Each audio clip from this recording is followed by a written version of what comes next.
اگر لوگوں کو کرائی جائے گی اور وہ اس کے نتیجے میں متوجہ ہوں گے تو باقی کام اس کے بعد کیے جائیں گے۔ ٹھیک ہے صاحب ایک بڑی دلچسپ بات آپ کی زبانی ہم نے بھی سنی کہ مسلمانوں کے بارے میں تو بات سمجھ میں آتی ہے کہ جی وہ قرآن مجید ان تک پہنچائیں، اللہ کے کلام کو پڑھیں۔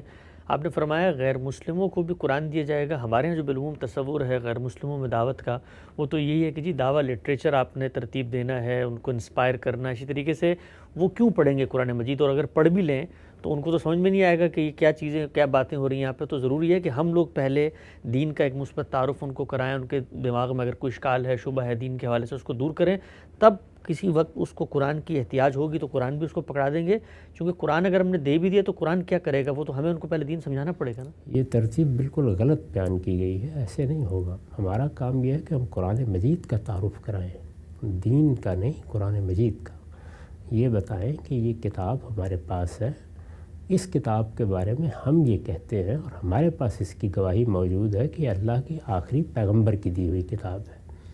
ہم یہ کتاب آپ کو پڑھنے کے لیے دے رہے ہیں یا سننے کے لیے دے رہے ہیں۔ اس کتاب کا تعارف یہ ہے، بہت مختصر طریقے سے اس کا تعارف کرائیں اور کتاب دے دیں۔ کتاب بولتی ہے، اس میں اللہ تعالیٰ کلام کر رہا ہے، اس میں لوگوں کو مخاطب کر کے بتایا جا رہا ہے کہ تمہارا پروردگار تمہارے سامنے حقائق کی توضیح کر رہا ہے، یہ خدا کی تبیین ہے۔ تو اس وجہ سے اس سے بڑھ کر اپنی بات کی وضاحت کرنے والا کون ہو سکتا ہے؟ وہ کتاب اگر وہ پڑھنے کے لیے آمادہ ہو جائیں گے تو وہ ان کو ہدایت دے گی، اور اس نے ہدایت اور ضلالت کا قانون خود بیان کر دیا، یعنی آدمی کے اندر انابت ہوگی، بات سمجھنا چاہے گا تو سمجھ میں آ جائے گی۔ اس کے بعد ہو سکتا ہے کہ اس کے ذہن میں کچھ سوالات پیدا ہوں، دین کے بارے میں ہوں، پیغمبر کے بارے میں ہوں، قرآن کے بارے میں ہوں۔ ہمارا کام اس کے بعد شروع ہوتا ہے۔ پہلا کام یہی کہ اللہ کی کتاب پہنچائی جائے، اس کا تعارف اور کتاب۔ ہم سب نتیجے کے اعتبار سے اگر آپ دیکھیں، ہم نے یہ دیکھا ہے اپنی زندگیوں میں، بے تحاشا یوٹیوب پہ بھی ڈیبیٹس پڑھی ہیں، بڑے جو مسلم اسکالرز ہیں وہ اگریسو ڈیبیٹ کرتے ہیں، ایک سٹیج سجتا ہے، وہاں پہ گفتگو ہوتی ہے مختلف، تو لوگ تو وہاں پر سینکڑوں کی تعداد میں مسلمان ہوتے ہیں، نہ انہوں نے کتاب پڑھی ہوتی ہے، نہ وہ اللہ کے کلام کو جانتے ہیں۔ ایک عالم جو ہے وہ غلطی واضح کر دیتا ہے دوسرے مذہب کی، تو وہ آپ اسلام کا کلمہ پڑھ لیتے ہیں، اور لوگ جو اللہ اکبر کے نعرے لگاتے ہیں۔ اگر لوگ اللہ اکبر کے نعرے لگاتے ہیں تو لگائیں، اور لوگ اگر کلمہ پڑھ لیتے ہیں تو پڑھیں۔ اللہ کا بتایا ہوا طریقہ یہی ہے، اور میں نے اب تک جتنا کچھ بھی دنیا کو دیکھا ہے اس میں جب بھی ان لوگوں سے پوچھا ہے جو پروپیگنڈا کرنے کے عادی نہیں ہیں، سنجیدہ اہل علم ہیں، لوگوں نے ان کے ہاتھ پر اسلام قبول کیا ہے، جب بھی پوچھا ہے ان کا جواب یہی ہوا ہے کہ جب ہم لوگوں سے پوچھتے ہیں کہ وہ کیا چیز ہے جس نے تمہیں اس طرف متوجہ کیا، تو جواب تین ہی ہوتے ہیں: اذان سنی تھی، نماز دیکھی تھی، قرآن پڑھا تھا۔ تو اس لیے اللہ کے پیغمبر کا یا اللہ کا بتایا ہوا طریقہ یہی ہے، ہمیں اسی طریقے پر یہ کام کرنا چاہیے۔ لوگوں کو فتح و شکست کے ذریعے سے دین کی طرف متوجہ نہیں کیا جا سکتا۔ یہ ضمنی چیزیں ہیں، اپنے اپنے طریقے سے کچھ کرتی ہوں گی، لیکن اللہ کی کتاب کی طرف متوجہ ہونا چاہیے۔ ہم مسلمانوں کا المیہ بھی اس وقت یہی ہے کہ ہمارے ہاں ترتیب الٹ چکی ہے، ہمیں دین سکھایا جاتا ہے، وہ اس ترتیب سے ہم تک نہیں پہنچتا، اور اس کے نتائج بھی آپ دیکھ رہے ہیں۔ اور اگر غیر مسلموں کو بھی اسی طریقے سے پہنچائیں گے تو ان میں سے کوئی حنفی ہوگا، کوئی شافعی ہوگا، کوئی فلاں ہوگا اور کچھ فلاں ہوگا۔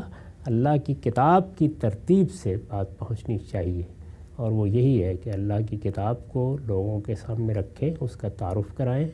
وہ کتاب تذکیر کرے گی۔ قرآن نے کہا ذکر بالقرآن من یخاف وعید، اس قرآن کے ذریعے سے تذکیر کرو۔ اور دوسری جگہ اس کو عالمی سطح پر پہنچانے کے لیے بھی بالکل یہی اسلوب اختیار کیا ہے۔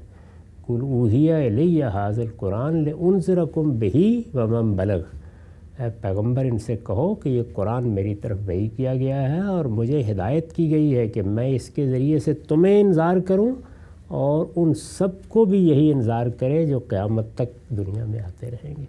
یہ قرآن ہے جس کو خبردار کرنا ہے۔ کبھی لوگوں کو ہاتھ میں دے کے دیکھیے قرآن اپنا کام کس طریقے سے کرتا ہے۔ تو باقی اس طرح کی چیزیں جو لوگ عام طور پہ بیان کرتے رہتے ہیں، وہ ویسے سینکڑوں ہزاروں لوگ جن کے بارے میں بتایا جاتا ہے وہ پھر کبھی نظر نہیں آتے معاشرے میں، ان کی کبھی زیارت بھی کرائیے۔ یہ نقطہ آپ نے واضح فرمایا۔ آگے بڑھاتے ہیں سلسلہ گفتگو کو، یہ بیان کیجیے گا کہ جس وقت آپ کہتے ہیں کہ قرآن کے علاوہ اگر آپ نے کسی چیز سے، اپنی تقریر سے، اپنے کسی دعوتی لٹریچر سے آغاز کیا تو پھر تو لوگ حنفی، دیوبندی، شافعی ہی نظر آئیں گے، لیکن جب آپ کہتے ہیں قرآن پکڑائیں تو قرآن بھی تو کسی حنفی عالم کا، کسی شافعی اسکالر کا، کسی حنبلی فقیہ کا لکھا ہوا ترجمہ ہوگا نا. تو یہ کیسے ہو سکتا ہے کہ جب آپ کہتے ہیں قرآن پکڑائیں تو قرآن بھی تو لازماً ایک عالم کے ذہن، ایک عالم کے اصولوں کے تحت کیا ہوا ترجمہ ہے، تو وہاں پر بھی تو ایک عالم ہی کا آپ ترجمہ اس کو پکڑا رہے ہیں، ایک فرقے کے عالم کا. صرف قرآن تو ہم تب پکڑائیں جب براہ راست عربی میں پڑھ لیں. کسی بھی مدرسہ فکر کا عالم ہو، قرآن کا عالم ہے. قرآن کے عالم نے قرآن تک پہنچانے کی صحیح کی ہے. ترتیب غلط نہیں ہونی چاہیے، یعنی فقہ کو کس مرحلے پر آنا ہے وہ آ جائے گی، کوئی اس کو روک تو نہیں رہا. سارے علماء ہی سے استفادہ کیا جاتا ہے، لیکن خود علماء سے استفادے کی ابتدا کہاں سے کرنی ہے؟ قرآن مجید کے فہم ہی سے کرنی ہے. اس سے کوئی فرق نہیں پڑتا. سب علماء قرآن مجید کا ترجمہ کرتے ہیں، اپنے اپنے فہم کے مطابق بتاتے ہیں. اس میں الا یہ کہ کوئی آدمی حدود ہی سے تجاوز کر لے، وہ کبھی اپنی فقہی آراء اور اس طرح کی چیزوں کو قرآن میں داخل نہیں کرتے. وہ چیز اگر کہیں زیر بحث آئے گی، کسی تفسیر میں آئے گی.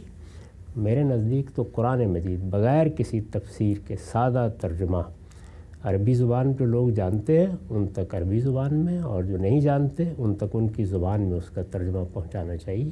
سادہ ترجمہ حنفی کا کیا ہوا ہے، شافعی کا کیا ہوا ہے، کسی متکلم کا کیا ہوا ہے، کسی کا بھی کیا ہوا ہے. اس میں چند جگہیں ہوں گی جہاں اس طرح کی کوئی بحث ہوگی، وہ بھی تقابلی مطالعے سے ختم ہو جاتی ہیں. اصلاً وہ اللہ کی کتاب ہی کا ترجمہ ہو. اجان صاحب نے فرمایا کہ مسلمان ہو غیر مسلم، پہلا کام یہ ہے کہ یہ تذکیر بالقرآن عالمی سطح پہ ہونی ہے. ایک تیسرا گروہ بھی ہے نا مولدین کا، وہ تو نہ ان کے ساتھ کھڑا ہے نہ ان کے ساتھ کھڑا ہے، وہ تو کسی چیز کے وجود کو نہیں مانتا. اس کو اگر ہم نے دعوت دینی ہے تو اس کو ہم قرآن کیسے پکڑائیں گے؟ وہ تو مطلب اس کے وجود ہی کو ماننے سے منکر ہے کہ بھئی اس میں کوئی چیز موجود بھی ہے. تو ان کے ساتھ تو پھر گفتگو ہمیں اپنے دینی استدلالات کی بنیاد پہ کرنی پڑے گی نا. اس کی بھی کوئی ضرورت نہیں. ان کو بھی اللہ کی کتاب کے پڑھنے کی طرف متوجہ کرنا چاہیے. وہ الہاد اختیار کر رہے ہیں تو کچھ پڑھ کر رہے ہیں، کچھ مقدمات پر کر رہے ہیں. ان کے ساتھ بات کرنے کا صحیح طریقہ یہ ہے کہ ان سے کہا جائے کہ آئیے اس کتاب کا ہمارے طریقے پر ذرا مطالعہ کر کے دیکھتے ہیں. یہ کتاب ہی ذریعہ بنے گی اور کوئی چیز نہیں بن سکتی. ان کے ساتھ ان کی سطح پر تذکیر ہوگی اور عام آدمی کے ساتھ عام آدمی کی سطح پر تذکیر ہوگی، لیکن قرآن مجید ہی کو محور رہنا چاہیے جو کچھ بھی آپ کو کرنا ہے اس کا. آگے بڑھاتے ہیں سلسلہ گفتگو کو. اچھا ہم صاحب، عالم اسلام میں جو بڑی دعوتی تحریکیں اٹھی ہم نے دیکھا ان کا ایک انفلوئنس بھی قائم ہوا، بڑا اثر ہے، اور بڑے گراس روٹ لیول تک ان کے اکابرین نے محنت بھی کی ہے.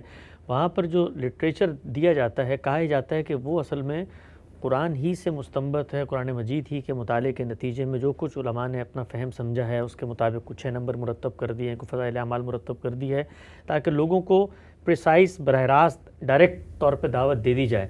تو اس میں کیا خرابی ہے؟ یعنی اگر تو اس کا بنیادی ماخذ قرآن ہی ہو، لیکن لکھی ہوئی انسانوں نے ہو، کہ ایک لٹریچر بنا دیا ہو، تو آدمی زیادہ ریلیٹ کرے گا اس سے کہ جی اپنے عہد کے عالم ہی کی زبان میں لکھی ہوئی ایک چیز ہے، کوئی پرانا لٹریچر نہیں ہے. تو اس میں کیا خرابی ہے؟ نہ قرآن پریسائز ہے، نہ براہ راست ہے، نہ اس میں کوئی اسلوب کی ایسی ندرت ہے کہ وہ دلوں میں اترے. تو اللہ کی کتاب دیجیے، اس سے بہتر کیا چیز ہو سکتی ہے؟ اس سے زیادہ پریسائز کیا چیز ہو سکتی ہے؟ اس سے زیادہ براہ راست کیا چیز ہو سکتی ہے؟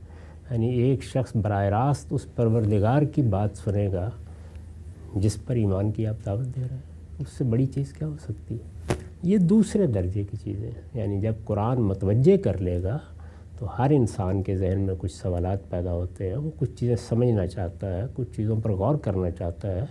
اس کے بعد علماء کا کام شروع ہوتا ہے. یعنی اب وہ شریعت کی تفہیم بھی کریں گے، سوالوں کا جواب بھی دیں گے، سب ہوں گے. یہ ترتیب ہے جو بیان کی جا رہی ہے. کسی چیز کی نفی کرنا مقصود نہیں ہے، سب کام ہوں گے، کس ترتیب سے ہوں گے. جی آگے بڑھاتے ہیں. یہ بتائیے گا ہم صاحب، آپ نے جس وقت ادارے کی بنیاد رکھی آج سے کوئی 30-40 سال پہلے، تو یہ جو پہلا نقطہ آپ نے خود بیان کیا ہے، کیا ادارے کی تاریخیں بتاتی ہے کہ اس پر عمل درآمد بھی کیا گیا؟ اور یہ جو آپ ہر ہفتے درس قرآن دیتے ہیں، یہ بھی اصل میں اسی نقطے کی امتثال میں ہے جس کو آپ سمجھتے ہیں کہ قرآن ہی کی تعلیم جو ہے وہ لوگوں کو دینی چاہیے؟ میں نے پہلے دن سے یہی بات کہی ہے. جہاں تک میری ذات کا تعلق ہے اس میں میں نے طریقہ بھی یہی اختیار کیا ہے. قرآن مجید کا اس طرح کا ترجمہ کہ جو ہمارے ہاں تراجم میں بالعموم قرآن کا نظم واضح نہیں ہوتا، وہ کیا جائے، اس کے کرنے کا محرک بھی یہی چیز بنی ہے. ابتدا میں تو میرے پیش نظر تفسیر لکھنا نہیں تھا، ترجمہ ہی کرنا پیش نظر تھا۔ بعد میں خیال ہوا کہ اس کے اوپر مختصر حواشی بھی ہونے چاہیے۔ یہ سب کام میں نے اسی چیز کو سامنے رکھ کے کیے ہیں۔ دو چیزوں میں فرق کیجئے، وہ یہ کہ فرد اسی ترتیب سے کام کرتا ہے، ادارے بننے کا عمل بھی ہوتا ہے، اس میں افراد بھی جمع کیے جاتے ہیں، ان کو بہت سے کام خود ادارے کے اپنے وجود پذیر کرنے کے لیے کرنے پڑتے ہیں، لہذا وہاں ضروری نہیں ہے کہ ترتیب بھی ہو، وہاں تو پہلے ایک اسٹرکچر بنتا ہے، تو وہ بننے کا عمل ہوا ہے، اس پہ برسوں لگے ہیں، لیکن میرا خیال ہے کہ اب ہر جگہ یہی ترتیب ہے اور اسی کے تحت لوگ کام کر رہے ہیں۔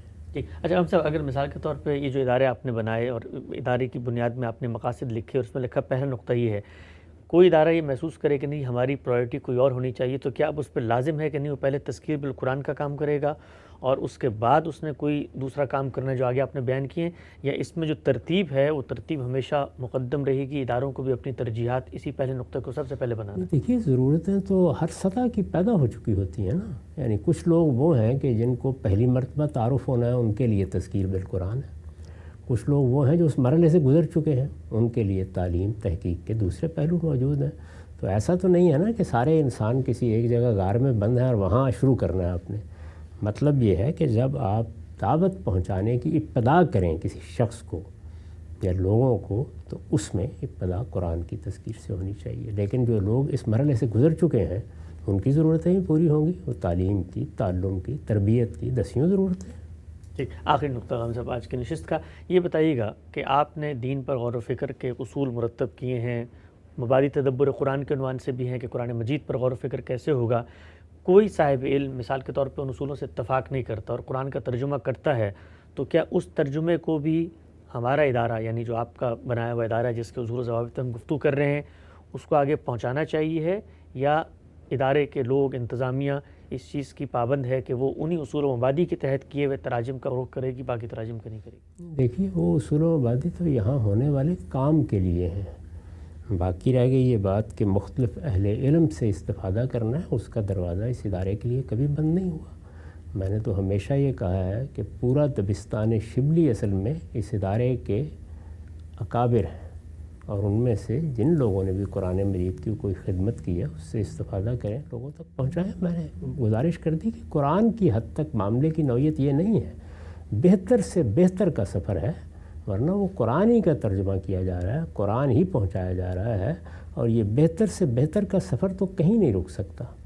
اس ادارے کو اس کا کبھی پابند نہیں کیا گیا۔ جو اصول و مبادی بیان کیے گئے ہیں وہ اس مقصد سے بیان کیے گئے ہیں کہ یہ ادارہ اپنے کاموں میں، اپنے پروجیکٹس میں ان سب چیزوں کا لحاظ رکھے۔ نقطہ واضح ہوا دین کی دعوت، علماء کا کیا کردار ہے، اور پھر غامدی صاحب نے جو ادارہ بنایا اس کے اہداف و مقاصد، اس کے اغراض کیا ہیں، ایک ایک چیز کو زیر بحث لا رہے ہیں۔ پہلا نقطہ زیر بحث آیا تذکیر بالقرآن کا عالمی سطح پر اہتمام۔ سلسلہ گفتگو آگے بڑھائیں گے، وقت یہاں پہ ختم ہوتا ہے، دوبارہ حاضر خدمت ہوں گے، اب تک آپ کے وقت بہت شکریہ۔